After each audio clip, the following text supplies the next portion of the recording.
What's up, everybody? My name is Anthony Irvin. You beat yourself? Yeah, Yeah, CB myself. Yeah. Okay. I'm Jim Green. Don't even need a hit of traffic light. Okay, good. Welcome to One set. Have you ever wanted to start your podcast but didn't know where to start? The One Set Bros are here to talk to you about Zencastr. Zencastr is the ultimate-based podcasting solution and now the all-in-one podcasting platform, making podcasting easy. They've sure made it easy for us to be able to record our podcast and our episodes every week for you guys. Once you've set up your account, you're simply one click away from recording a high-quality podcast with studio-quality sound and up to 4K video with your guests. My personal favorite feature is their multi-layered backups, which ensure our recordings are always in the highest quality, even during unstable web connections. And if you thought you needed multiple tools and services for your podcast, Zencastr's all-in-one podcasting platform allows you to create your podcast all in one place and distribute to Spotify, Apple, and other major destinations. Go to Zencastr.com/pricing and use our code OneSetPod, and you'll get 30% off your first month of any Zencastr paid plan. I want you to have the same easy experience as we do with all our podcasting and content needs. It's time to share your story. What's up, everybody? Welcome back to a brand new episode of the One Set Podcast. My name is Anthony Irvin. I'm here with my buddy Jim Green. And before we get into our episode this week, we want to let you know that if you're here for the first time, welcome. And to all our OGs, thank you for coming back and hanging out with us. Make sure you guys are all following us at One Set Pod on Facebook, Instagram, TikTok, and make sure you're hitting that notification bell right here on YouTube to get notified when we do our weekly uploads. Again, that's at One Set Pod. And Jim, let everybody know where they can hang out with us outside of our episodes. What's up, everybody? You can catch us on the Facebook group One Set Fam. Again, that's One Set Fam on Facebook. That's where we get all of our fam interactions going on. We got Eagles are starting they have their first preseason game this. By the time this drops, that game will have already happened. Go Birds! Football season is, preseason kind of exhibition matches is what it is. The starters. It felt good to actually watch a football game last Thursday. Yeah, it was good. It's just so weird to me when it's warm out still and it's August and football's being played, just because it's played in the fall and going into the winter when it's cold. That's just our demographic, where we live. We get the colder winter months. It's not like Miami Dolphins where it's just warm for the entire season, or right. Like the LA teams, they have warm weather throughout. Any rate, Anth, you and I have been real busy, but busy. Absolutely, we managed to catch the first ever 2-night SummerSlam from MetLife Stadium, which is where we went to WrestleMania together 6 years ago now. Yep.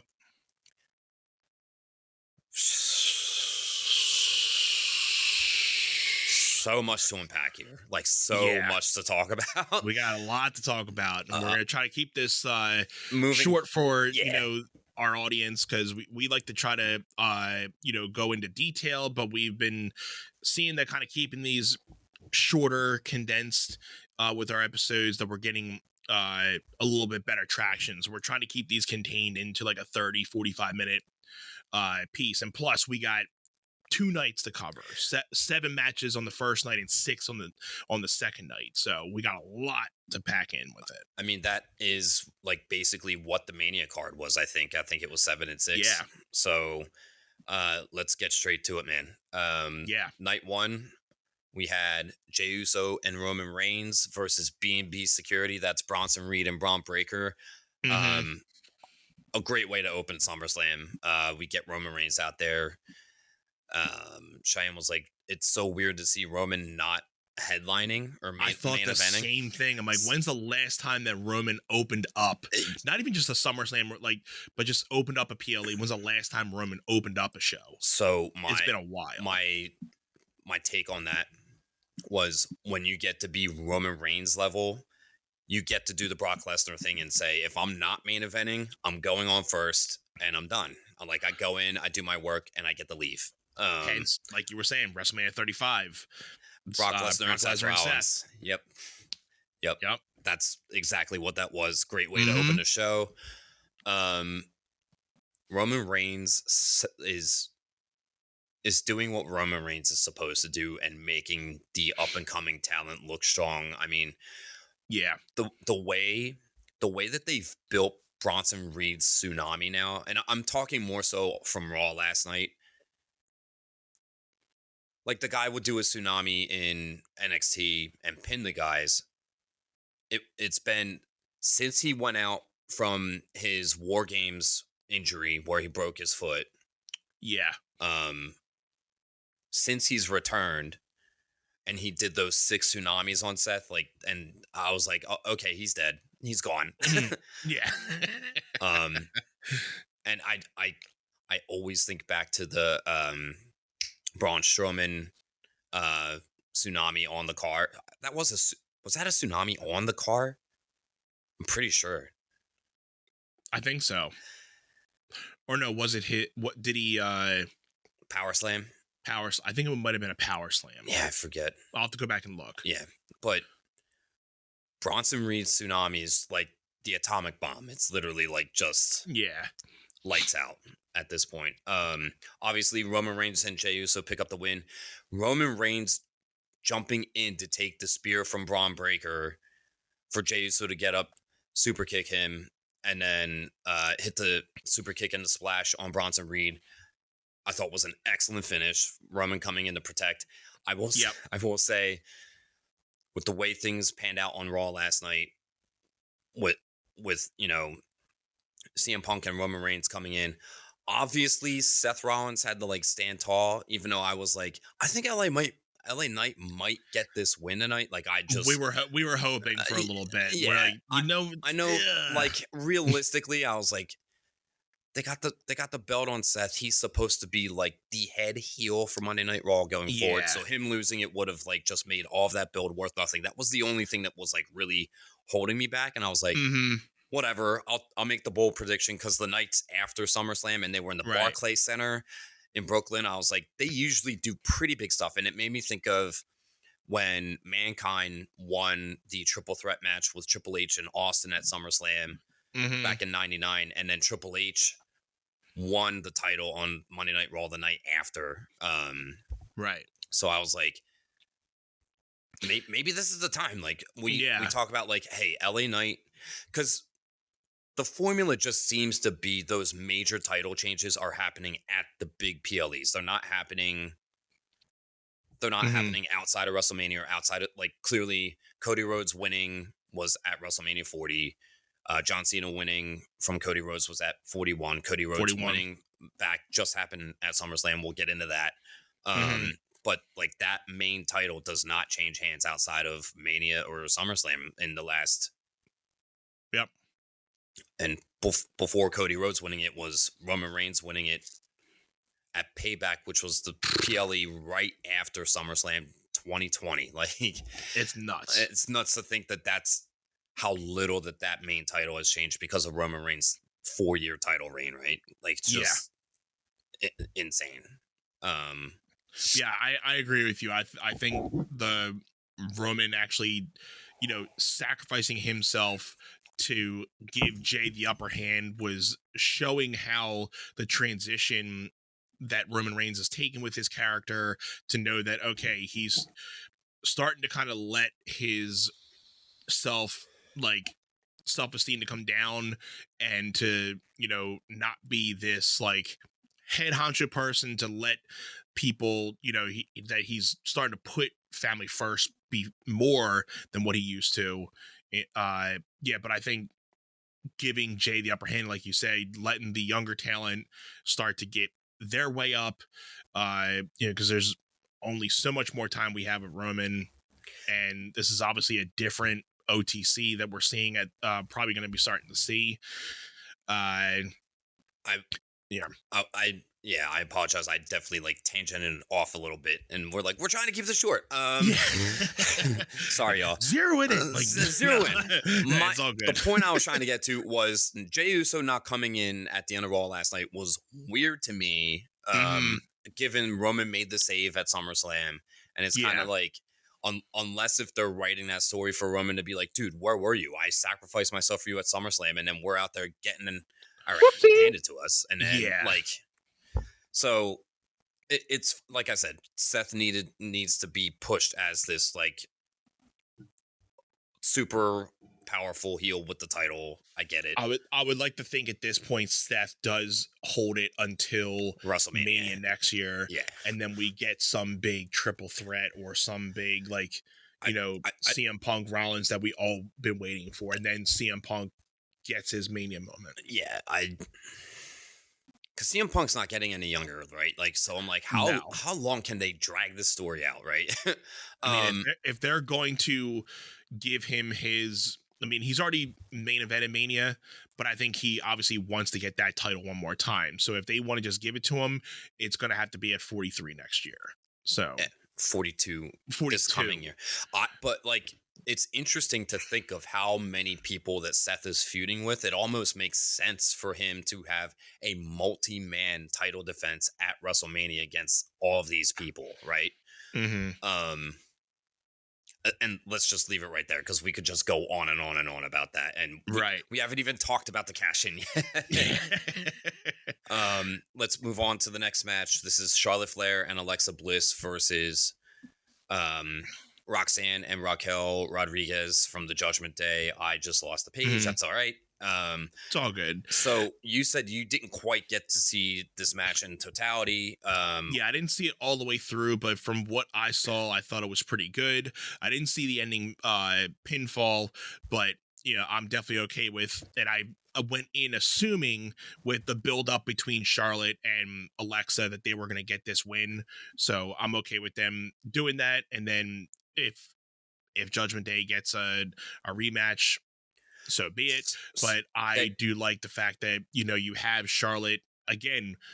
Don't know how much time Charlotte is actually going to be having. So her going into these new atmospheres of, tagging with people, and especially with Alexa Bliss, because they've had their, little things in the past too. So it's kind of one of those things like, all right, well, like, enemies becoming tag partners and then being able to actually work together, and then they actually win the belt together. There was another team that I just had thought about that had that type of scenario, that they were bitter enemies becoming a tag match or a tag team. They win the belts, and it actually makes their relationship a lot better. So Triple H and Austin back in the day, that was one when they were the Deadly Alliance. Yeah, that's a big one. That's a good example. But so Judgment Day, Raquel and Roxanne did get the rematch last night on Raw, and I was like, okay, so is this literally the same thing that happened at WrestleMania, where Lyra and Becky won at Mania and then dropped it the next night, and then that literally set up for the Becky and Lyra feud. I was like, are we really getting Charlotte and Alexa just losing the night after SummerSlam, and then that sets up their feud? I was like, please don't tell me that they're doing a carbon copy, right? I must have missed that match because I did not see that. So I think you were probably putting the kids to bed when that match was probably happening. Was. So the match on Raw was not as strong as the SummerSlam match, which is how it should be. The match at SummerSlam, it was good because Becky, I think Raquel had Charlotte grappled up, and she was they were grappling, and then Alexa went to hit Raquel from behind, and Roxanne yanked her away. Alexa hits Charlotte, knocks her down, and it's like, okay, is this setting up for them to lose? And then Alexa's setting up for Sister Abigail on Roxanne. She sees Charlotte in the corner Oh yeah, I did see that little spot there. That it was like one of those tension things that Charlotte was going to go back at Alexa, but she actually hits Roxanne. Or Raquel, whichever. Yeah, she gives Raquel the boot. Alexa hits Roxanne with the Sister Abigail. We get the 1, 2, 3. I thought the storytelling in the build, or the storytelling in the match finish, were really good. Happy to see. Yeah, that's good. That outcome, and I'm happy to see where that's going. Sami Zayn versus Karrion Kross. We get Sami Zayn beating Karrion Kross here. Looks like Karrion Kross is going to be a goner. I think he's done. It's I think you and I were both in the camp of we wanted Karrion to get one more final push. Mm-hmm. It's almost like his his what's it called? I can't think of what they call it. His shoot at WrestleMania, like after WrestleMania, where he smacked the microphone and went off. That to me was like a damned if you do, damned if you don't moment. Like that could have shot him to the moon, but instead I think he rubbed people the wrong way, and they're like, probably. Yeah, you can kick rocks, bro. Which it was especially since they probably knew he only had a couple months to go. They're like, well, we didn't really have anything for you, but we'll just give you one last little thing, see what happens. But 9 times out of 10, if you're not wanting to sign again, we're not going to ask you to sign. I think he had a match. I forget who Karrion faced.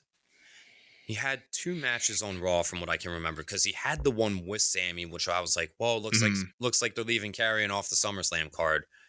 But I think that those matches on Raw that he had were like his actual tests to be like, like if you can really wow the crowd in the ring, which, like, in fairness, like it depends on what city you're in, because some cities are just better crowds than others, right? Yeah. But I think that they probably had their mind made up, like, just get this guy out of here. I think so too. Which, like I was telling you, I think they're definitely missing out on a very talented guy that can be a main eventer in that main event,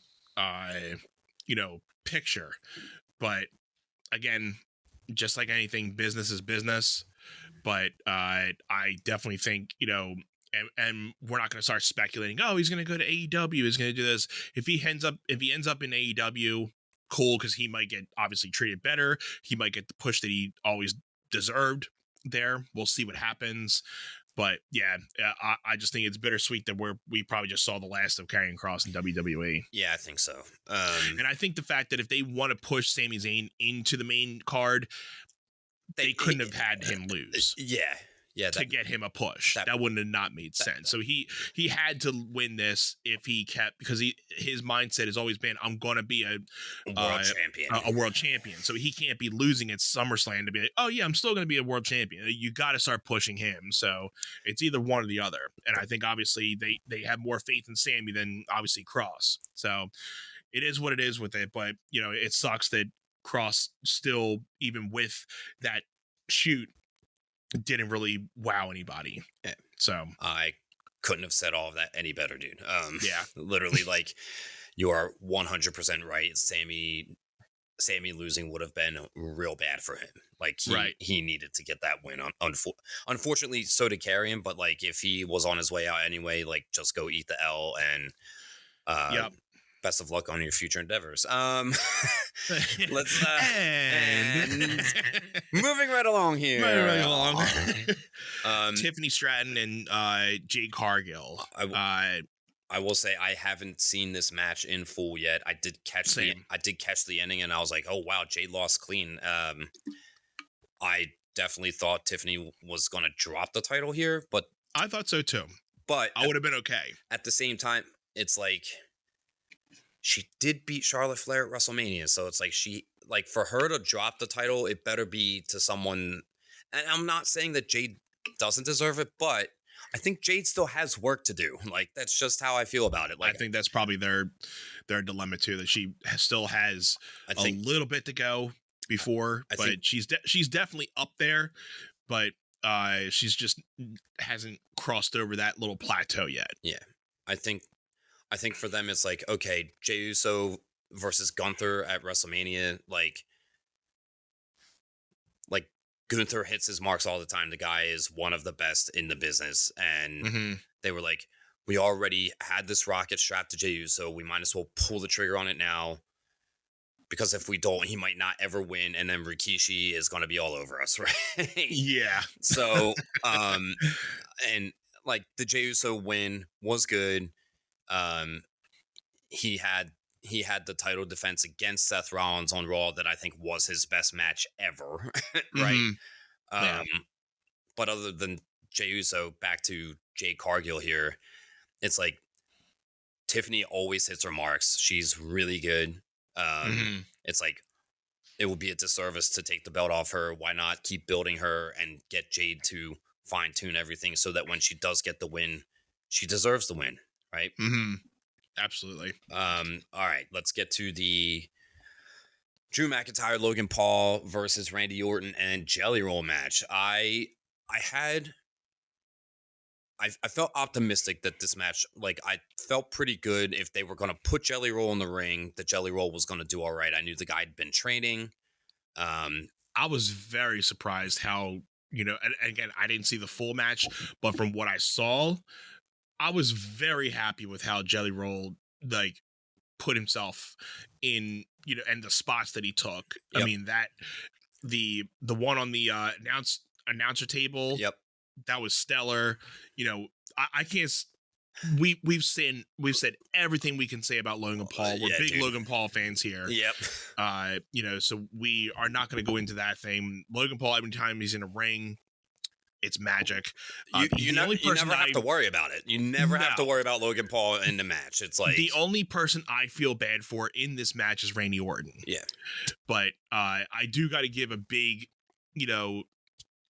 shout out to Jelly Roll because, even coming into the promos to promote this match, you can tell he took this serious. As he just wasn't another celebrity to like half his promos and, just hit a good spot here. Like you can tell he was training. You can tell he was like trying to hit certain things the right way. And I thought he looked pretty well. I mean, I don't think, you're going to be having him as like a steady wrestler, obviously, but to have him say, hey, I'm coming into a SummerSlam match. I want to make sure that I'm at my best and I know I want to actually look good while I'm out there instead of just having that hot tag moment. He took a lot of good spots. I think that for him getting cleaning up his act and losing the weight that he has, they were like, let's put him in the ring in SummerSlam and then give him another 6 months until the Rumble, and he'll be one of the entrants in the Royal Rumble for sure. Like I don't see it any other way than that. Outside of the fact that the Rumble is in Saudi Arabia, right? So that's like maybe he's not going to Saudi Arabia. I don't know, but and for the fact that this went 17 minutes. I was very surprised about that. Yeah, I was expecting more like 12. So yeah, like 10 tops. Yeah. Shout out to Jelly Roll. Props to Jelly Roll. Randy Orton's fine. Like I know we do feel for him, but like at the same time, he has nothing left to prove. He's Randy Orton. He's one of the best. He's one of the best who have ever done it. Yep. CM Punk defeats Gunther for the World Heavyweight Championship. This match went 30 minutes, which for CM Punk obviously feels a little bit long, but I'm glad it wasn't the 12-minute match that we got with Jey Uso at WrestleMania. Like for CM Punk to get that world title win in WWE after being gone for as long as he has, facing someone like Gunther, I thought that match length of 30 minutes and 20 seconds was perfect. It's what it needed to be. Yeah. I thought that the spot with Gunther on the table, on the commentary table, celebrating, CM Punk yanked him, he fell, and then you watched Gunther. The camera angle was just bad here. You could see Gunther reaching under the ring for the blade to cut himself open. I was like, come on, dude. Yeah, I missed that part, but yes. So with his injury, with his nose injury, it seemed like he's going to be out with that. But it made sense. It made sense. If the cash in wasn't coming, I still felt like CM Punk was going to win here. It was just a matter of, does CM Punk get to hold it until Raw? I I definitely was in the belief that Seth Rollins was injured and that Bronson Reed and Braun Breaker were going to wipe CM Punk out clean, and that CM Punk or words. Let's take that again. And I thought that Seth Rollins on crutches was going to hobble down and just put his foot on CM Punk and get the pin. The music hit. He came out on the crutches. He turned around. He pushes the crutches off to the side. He turns around. He takes the knee brace off, and then he starts not sprinting, but he starts running, hauling to the ring. And I was like, "Oh my God, was this a work the whole time?" Yep. So it had to. I mean, again, he could have probably just had a small, minor tweak in his knee, and it just was never anything.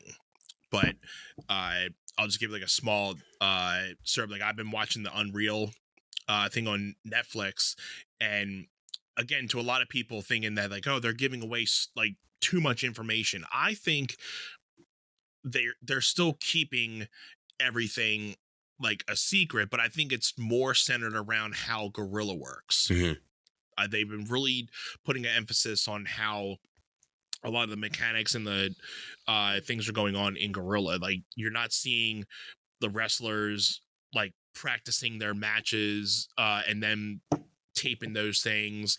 You'll see little things backstage where like, oh yeah, there was a things going around with Kevin Owens and Cody, how when Kevin Owens hit Cody with during the ladder match, and you know they hit it in an awkward way that it wasn't supposed to, but you know, just them having conversations backstage after the matches and before certain things, and you know, just still showing that, you know, even though they're having matches out there, when they come back, sometimes they're hugging it out saying, hey, good match, blah, blah, blah. So you're seeing the reality in a lot of those things, but you're not seeing like, oh, okay, you're seeing up to the minute, like, okay, you're going to win this match. Oh, you're going to do this. Like, I think what they're doing is pretty cool. I'm invested with how Unreal has been working. I've only really seen 4 to 5 episodes of it so far, but I mean, I'm invested in it. I think it's a pretty cool thing for, you know, longtime fans. That are been invested in knowing how a lot of the things work, but it's cool to just see how Gorilla works, even though, and we know how like some of those things work, but to know the ins and outs of how those things work throughout the night is pretty cool. I think that the series is made for fans like us that are longtime diehard fans. Absolutely. And to me, it's like, if you have a problem with like, oh, I can't believe they're revealing like the behind the scenes stuff, like my take on that is don't watch it. If you it's content. You don't have to watch it. It's out there for everybody, but the thing is, you have a controller. Turn it to something else. Yeah, seriously. You know? Seriously. So, yeah, I liked how CM Punk getting back into the match. I was most of the night here, I was preparing for Little Tone's birthday. So this is one of those matches I didn't get to see, and I was mad I didn't get to see the cash in. So I did not see excuse me, did not see the whole moment where Rollins got off the crutches, went down, but I saw it after the fact, and I'm like, that was a cool moment. Wish I would have saw it live. But yeah. I got home from my shows the Saturday night, right before this match. So actually I got home Saturday night, and the tag match with Jelly Roll had just started. So I got to see most of that, and then I got to see this live. Cheyenne had a shift and got home. I had it rewound. I was like, the match is long, I'm just going to tell you. And and she was just like, CM Punk's not going to win, or he's going to win, and like he's going to lose it tomorrow night. And I was just like, she's going to be so whoopsie. Sure. You poor soul. Yeah, you poor soul. Just, all in all, very happy with night 1, and I was like, yeah, night 2's got a lot to live up to. So let's get into it. Naomi defeats Rhea Ripley and Io Sky to retain. the Women's World Championship. I didn't think that Naomi was going to drop it so quickly. I had it going in. Naomi was going to retain. Yeah. So I mean, she's too hot right now with everything for her to just drop it right away. And I still think Rhea doesn't need the championship to keep herself relevant. She's at the point where, just her being in a match, people are going to watch it. Yep. So she doesn't need the belt anytime soon right now. Rhea is that draw where she's like, if she's on the screen, people got their eyes on the product, right? Yeah. So I'm happy Naomi is able to still retain, still do her thing, because I think she is stellar. She's doing her best work right now. Yeah. So keep on going. Keep on going with it. I just really think that she's going to keep that title into the fall. And I think so too. At some point, maybe even as late as the Rumble. I know that's kind of far. We'll definitely see how it goes around Rumble, but I'm not dead set on Mania. Yeah. But let's see how it goes into the coming up into the Rumble. I feel like we're getting the triple threat with her and Jade and Bianca at Mania 42, and then I feel like Naomi could very well retire after that and be like, I had a really great run for my final year of my career. Like, I don't know how old she is, but I know she's been around for a long time. So yeah, it makes sense to me that she's on this final push. And hey, maybe they're like, it's up to you, but like we're probably going to take the belt off you, do this program for the triple threat for Mania 42. And then after that, like you can stay around as long as you want, but you're not going to be in the main event picture kind of thing. So we'll wait and see how that all pans out.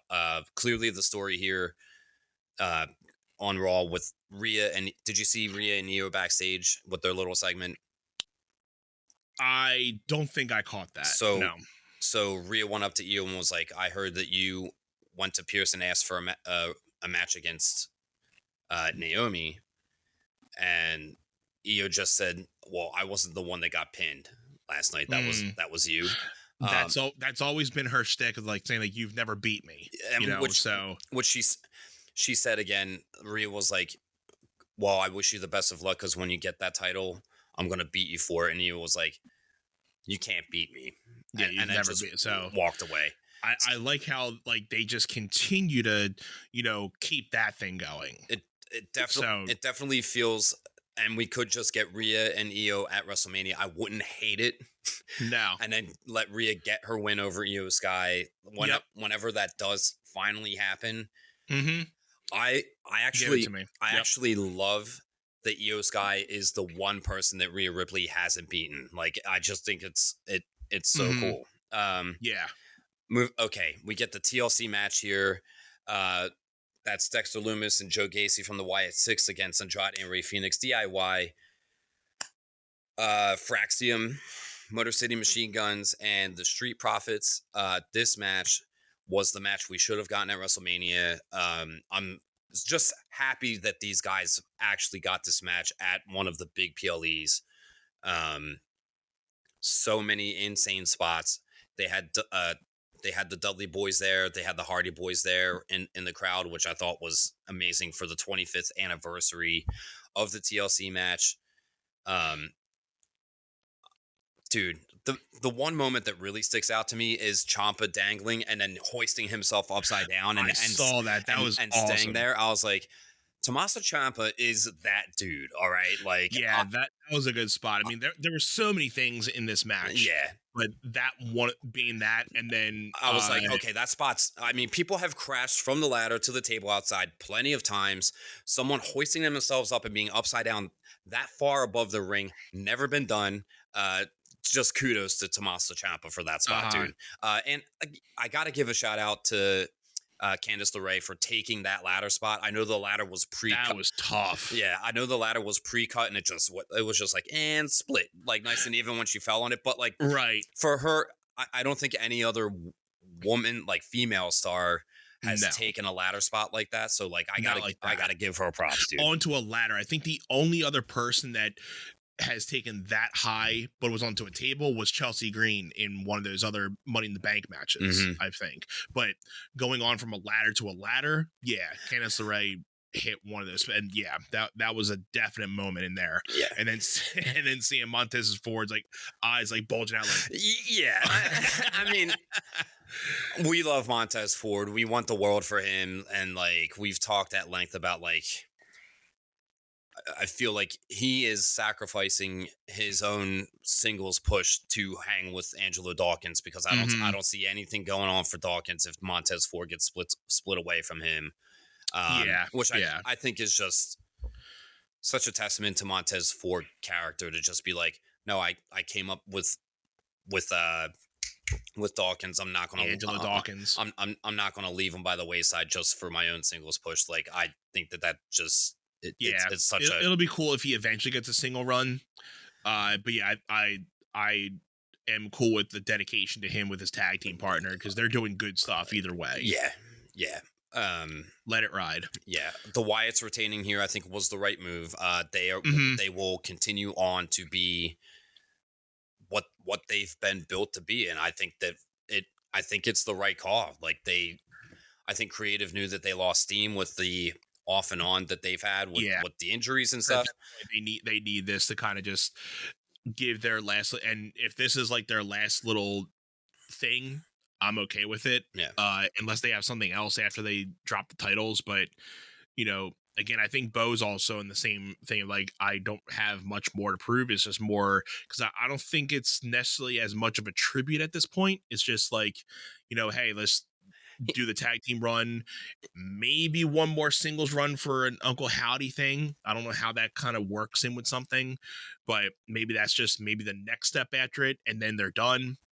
They haven't really done anything with Nikki Cross at this point, so there might be something along the thing with that. Yeah. But I think they're holding out on Alexa going in because she's just going to overshadow Nikki Cross at that point, right? I think so too. So for me, it's like I could see them once they're done with the tag belts, then maybe Nikki Cross goes after one of the women's titles. It's just weird to me, like having the other four guys like scaring the girls, like. Yeah, it's a little weird. I mean, it'll be interesting how they do that, though. The only way I see that panning out, if that's a thing, is like you get Alexa and Charlotte split up, and then you have they're like doing some kind of single stuff, and then like even as a tag team, like they'll have singles matches, and then somehow Alexa Bliss gets a title match, and then that's how you get the dissension with Charlotte in there. If Alexa Bliss somehow becomes champion, then you could have Nikki Cross go after her and Charlotte cross Alexa and then set up the feud over there, and then you get Nikki Cross with the women's title. Mm-hmm. It's a stretch, okay, right? Yeah. So the only other thing I could see is Alexa Bliss does join the Wyatt Six, and then her and Nikki Cross get the women's tag titles. That seems a little bit more feasible than the other thing I just said. Other than that, Loomis and Gacy as the tag champs is good. I don't see Eric Rowan getting like the United States title or the Intercontinental title. I think Rowan at this point is just a piece. He's just like the puzzle at this point. He's like the muscle in the group. Yeah, right? Doesn't need anything. Just there to be the muscle. Yeah, I could see Uncle Howdy in the U.S. or IC title picture at some point, but that's just gotta wait and see. I mean, obviously not one of the main title pictures. I'd be really surprised. That would have to be years down the line because there's so many other people in that title picture. Like, moving along here, we have Solo Sikoa defending against Jacob Fatu in the steel cage. My biggest gripe with this is they should have had the cage match and the TLC match on two separate nights. Like, how are you going to put the TLC match on? And it was as stellar as it was for. I can't believe the TLC match was only 16 minutes long. By the way, like it definitely felt longer with how much it was like going on. Yeah, seeing that it's 16, it definitely felt longer. I totally missed Becky Lynch defeating Lyra Valkyria. I haven't seen the match. Just haven't gone back and caught it yet. I saw bits and pieces. I heard it was not that great, and I'm like, come on, that was an opportunity. I just feel like Becky Lynch is not as great in the ring as she used to be. Like, I don't know. I'm totally fine with her retaining. They're setting up the her and Nikki Bella feud. I'm good with. And the shots that Nikki and Becky took at each other on Raw were absolutely amazing. Yeah, dude. So Becky with her John Cena thing just blew the place up. That was nuts. That was the loudest reaction from the crowd of the entire night. Oh yeah. So everybody just reacted to that one. Yeah, I mean, it was too good. Yeah. Yeah, I mean, I don't really see Becky. I mean, obviously with Nikki Bella, because when Nikki Bella came out, I'm like, no. But no.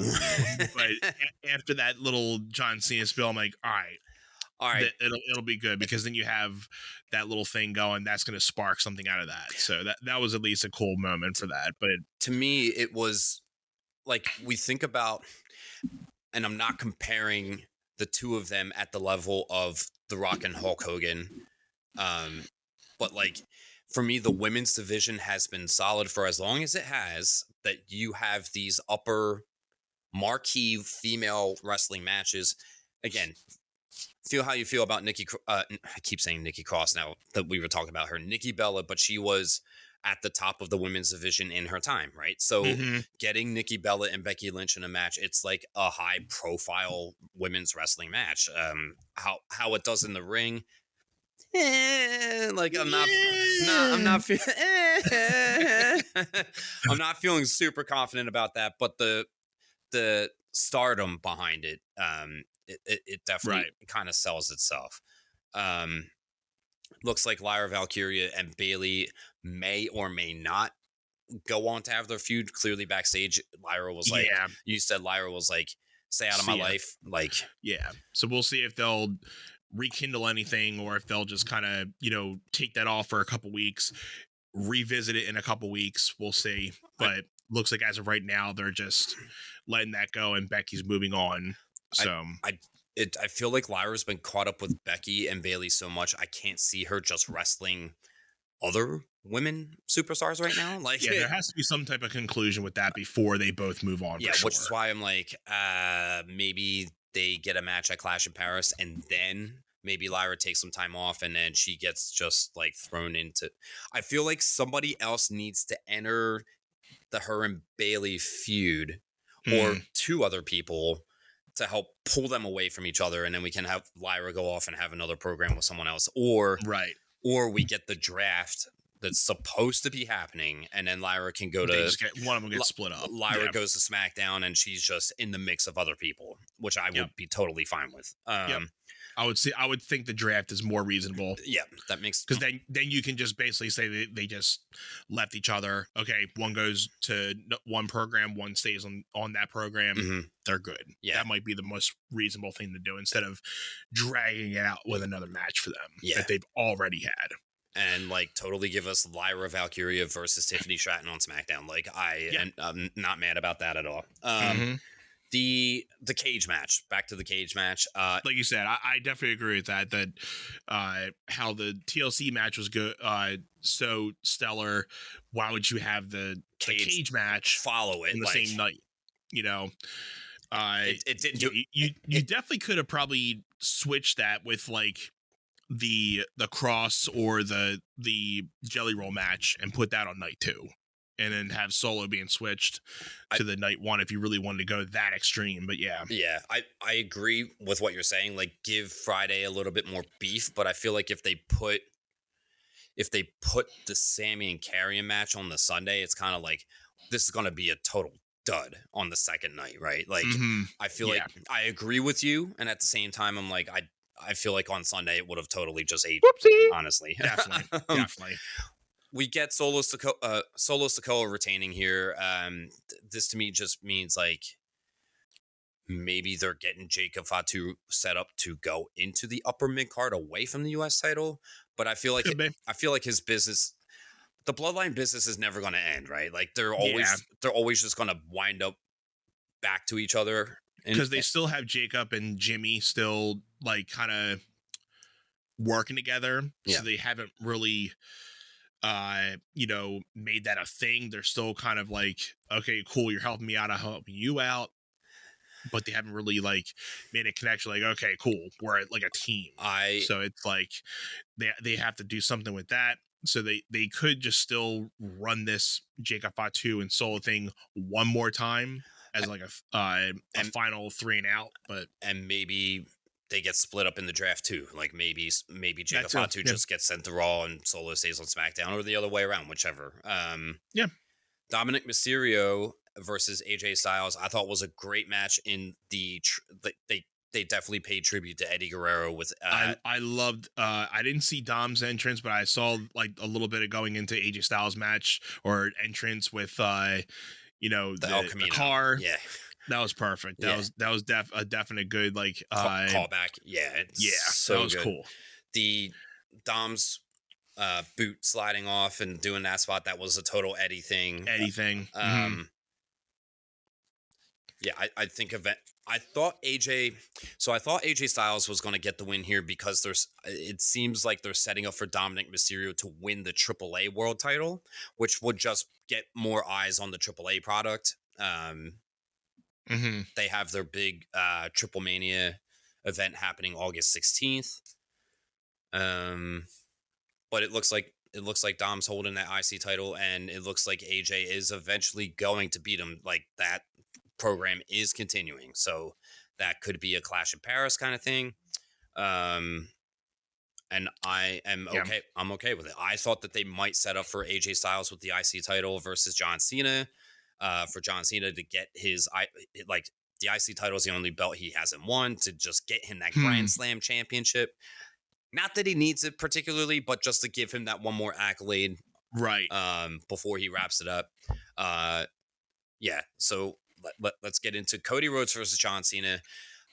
They wronged the WrestleMania match in all the right ways. They gave them 37 minutes, almost 38. It was a little long, but I feel like they were like, we hear you, the WWE universe, and how upset everybody was with the WrestleMania match. So I thought the face turn on SmackDown right before SummerSlam was just going to give us Cody Rhodes turning heel at SummerSlam. They didn't do that, which I'm totally okay with. They've tried to make Cody this big mega baby face all this time. I was waiting for the heel turn for Cody the whole match. Yeah. Because it seemed like he was doing a lot of heelish things. So I'm like, it's only a matter of time that he does something at the end. Or, I'm like, maybe they're waiting for his heel turn for Raw, or maybe this week at SmackDown. We'll have to see, because obviously by the time this comes out, we're not going to have any SmackDown stuff, but we still have him that he's going to be here doing some talking on SmackDown, so we'll see. But he didn't have anything after the match where it seemed like he was gonna be turning heel, because I was waiting for him to attack Cena abruptly, kind of in the same way that Cena did to Cody. I mean, part of me was waiting for Dwayne to come out, and I thought so too. I'm like, they might do it here, and I was like, for John Cena to have turned babyface when his heel turn was with The Rock in the ring, like, it felt like The Rock was gonna retaliate against that at some point, right? It's really at this point, like, they made like, it was good to see Cena as a heel for the amount of time he was, but it was pointless. Yeah, because The Rock did nothing really this is all Rock did. Yeah. Heel turn. Yep. Like he literally was just like, I just want to be in this moment. What do you want to do? But he's The Rock. He can do whatever he wants. He can do whatever he wants. So yeah, I thought I thoroughly enjoyed the match and how much time they gave. For Cena's last SummerSlam match, that it was good. He did a lot to really, put on his last good one, and I think to have him coming in as a face for the last one, it gave everybody the opportunity to give him that thank you Cena moment. Yeah, and the crowd was into it. I will say the the AA where he launched Cody over through the other announce table, I was nervous for that, and they nailed it. It was so good. And then when Cody Rhodes gave him the suplex through that steel barrier, I was like, oh, there wasn't a lot of give to that. That couldn't have felt good. I mean, Cody did get really low, so that when he swung him back, it wasn't that much. They made it look really good, as I'll say. And then when Cena came up through the floor on the entrance ramp holding Cody, I was like, that's so iconic, dude. And then he just AAs him and throws him down the ramp. I'm like, at first, I think I probably just passed out for maybe a minute or two, but when I saw that light, I'm like, oh wait, is The Rock coming out? But then I saw it was because I thought he was having this big spectacular entrance. It's Travis Scott, everybody. It's Travis Scott. Yeah. Oh God, give me a break. But nah, I was waiting for The Rock. I was waiting for some type of heel turn, but I'm okay with how everything happened. Cody's champion again. He's on top. But let's just get this last minute or two in and talk about the big moment of the night. Brock's back, dude. Brock Lesnar's music hit, and I was like, I was stunned. I thought he was actually maybe never coming back again. I did, Mark. I'm like, oh God, I didn't expect that. Yeah. So, I obviously nobody thought they were going to be seeing Brock Lesnar in a WWE setting ever again. But obviously, I think it's to the point where WWE and TKO wanted to obviously definitely 100% make sure that Brock Lesnar's name was cleared before even coming back. So he must obviously be okay for now. But obviously you're probably going to be starting to see so many people and certain things be like, well, now this and that with all the Vince stuff, it's going to come back. Yeah. But we'll see how that goes. So we're going to get some Brock Lesnar, but it seemed like from what I heard from a comment, again, you can't always believe what you hear in comments, but it seemed like that Cena wanted Brock to come back for his for Cena's farewell tour. So this is something that supposedly Cena wanted. It could be just a Brock one-off, but at the same time, they're doing SummerSlam next August in Minneapolis, so it feels like to me we're going to get Brock Lesnar's final match at SummerSlam next year. Give us Brock Lesnar and Gunther, please. Yeah, please, that'd be great. Please, right? Please. We're begging, okay? Yeah, that would be good. Yeah, so we're going to get one more final Brock Lesnar and Cena match. I'm all for it. I don't care what the stipulations are. I just want a good match between those two. That'll be great. I was like, is Cena really going to eat an F5 right now? And then he did. I was like, Cena really just ate an F5? Okay. Yeah, that'll be a good final match for both of them. I mean, for us to get Brock Lesnar in the fall when football is happening, great timing, right? But yeah, I'm excited. I thought SummerSlam was worlds above WrestleMania as a whole. I just feel like the overall sell to me of SummerSlam was I would if I have a free weekend or a free day where I'm like, I just want to watch wrestling all day, I would put on SummerSlam 2025 before WrestleMania 41 10 times over. It definitely delivered this weekend. It was a really good pay-per-view. Yeah, for the first obviously it SummerSlam. seems like for a 2-night SummerSlam, they definitely did a good job, and it seems like they're going to start doing a lot more pay-per-views like these 2 nights. That's what it seems like. So when I read that, they're like Survivor Series 2026 and Royal Rumble 2027 are likely going to be 2 nights. It just made me think of I know that they asked Triple H at the press conference. I don't know if they announced SummerSlam for 2 nights after WrestleMania. And one of the guys in the press conference was like, with the announcement of SummerSlam this year being 2 nights, do you think more PLEs are going to wind up being 2 nights? And Triple H was like, I'm going to punch you in the face with a comment like that. I was laughing and then I was like, yeah, but wait until TKO forces you to make these events 2 nights. Right. Which is unless. But yeah, I mean, hey, it's a great marketing tactic. It's gonna get more people in because you're selling out things. So if you are selling out one night and you can sell out 2, Why not? More money for the company, blah, blah, blah. It's a good thing. It gets more superstars in the event on the card. And you know people are going to spend the money for 2 nights. And it gives the city they're in more profit for that city. Yep. So whether it's Mania, whether it's SummerSlam, a 2-night Royal Rumble is going to be nuts eventually. For sure. So, because even just seeing 2 Royal Rumble matches in one event is kind of a lot, right? Like, so it is. I feel like seeing those both split on one night and the other night, so will be nice. It'll be good, dude. We got through it. Another SummerSlam in the books. Let us know what you guys thought of the matches, what you thought of the whole weekend, and if you guys were there, let us know. I know I had a buddy that was at SummerSlam. Shout out to you. He seemed like he had a fun night and a whole weekend. But anybody who was there, let us know.